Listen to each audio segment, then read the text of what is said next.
manière de dire « nous accueillons tous les enfants de la même manière », parce que c'est un lien entre les générations, parce que c'est l'avenir de notre pays, parce qu'on ne va pas dresser les familles les unes contre les autres en disant que les unes auront droit à et les autres n'auront pas droit, en disant que les unes vont surcotiser et qu'elles n'auront pas en retour la contrepartie de ce à quoi elles ont cotisé. On vous a promis que la fiscalité n'augmenterait pas, que les impôts n'augmenteraient pas. On joue sur les mots. Si vous êtes ponctionné en amont et en aval, c'est bien que les impôts augmentent. C'est un nouvel impôt. Ouais.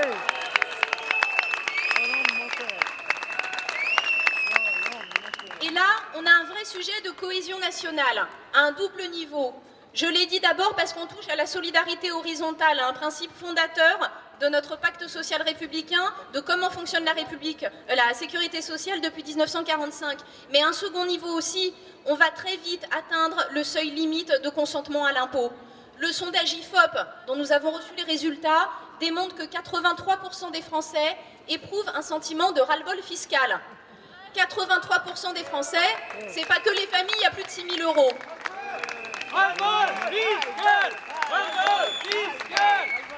On ne va pas pouvoir tirer sur la corde indéfiniment. À un moment donné, ça va se rompre, l'élastique va casser. Si 83% des Français aujourd'hui éprouvent un sentiment de ras-le-bol fiscal, il faut arrêter. Nous avons un gouvernement qui, au lieu de mettre en œuvre les grands chantiers, les grandes réformes structurelles dont notre pays a besoin, bricole année après année des lois de finances qui lui permettent de passer tout juste sous les fourches codines de Bruxelles en espérant que l'année prochaine ça ira mieux. Il n'y a aucune vision d'ensemble.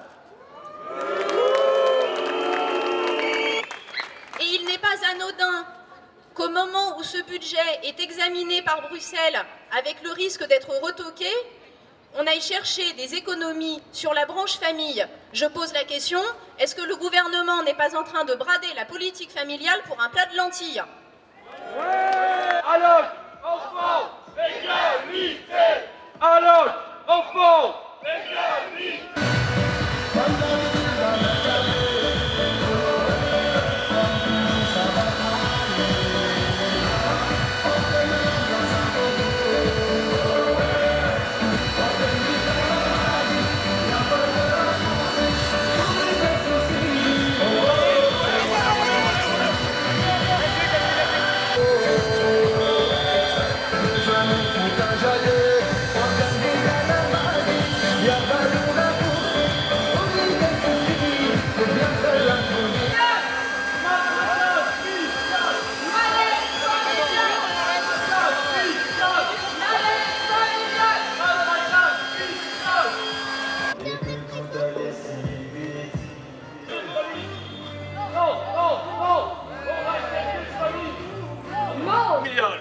On parle évidemment du plafonnement du quotient familial.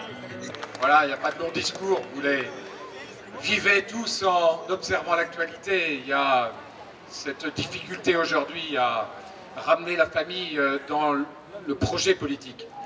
On l'évoque, vous l'évoquez, vous réagissez et on réagit tous sur des cas précis.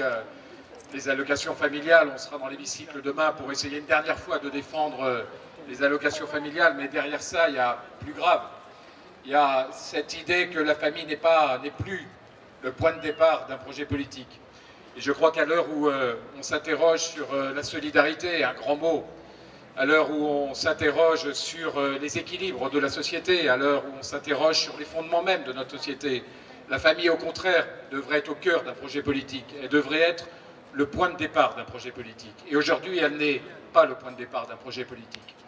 Et je crois que c'est là où votre mobilisation, celle qu'il y a eu il y a un peu plus d'1 an, mérite qu'on s'inscrive dans la durée. Sans doute avec de l'endurance, c'est l'idée qu'il faudrait être endurant. Mais en tous les cas, en ayant conscience que la famille, le territoire, l'entreprise, tous ces cercles, tous ces espaces qui sont encore les espaces de confiance, soient autant de points de départ pour un projet politique. Vous savez qu'on interroge les Français en disant « En qui vous faites confiance ?» Ils disent « On fait confiance à la famille, on fait confiance aux chefs d'entreprise, aux patrons de PME, on fait confiance aux élus locaux d'abord, avant de faire confiance aux grands élus nationaux. Et je suis convaincu que le point de départ d'un projet politique demain, avec vous, tous ensemble, il sera de reconsidérer ces points de départ. La famille, point de départ, parce que encore un endroit de confiance, encore un endroit de solidarité, encore un endroit sur lequel se construit quelque chose de solide. Alors, inscrivez votre mobilisation, inscrivez votre mouvement, inscrivez votre énergie, inscrivez celle de nos familles dans le temps, dans les mois, dans les années peut-être. Ça sera long, c'est un combat qui est long parce que malheureusement, cette défense de la famille, elle n'est pas prégnante à gauche, mais de temps en temps, malheureusement, également à droite. Et on a voilà, ce point de départ, et la Manif pour tous, il y a un an et demi, a enclenché, a été le déclic. Ne laissons pas ce déclic s'épuiser, ne nous énervons pas forcément sur des points de crispation qui peuvent être très énervants, comme celui qu'on vit en ce moment. Ayons du souffle, ayons de l'avenir, ayons surtout la volonté d'inscrire la famille, d'inscrire toutes les valeurs qu'elle porte dans un grand et beau projet politique. Voilà, merci de votre énergie et de votre attention.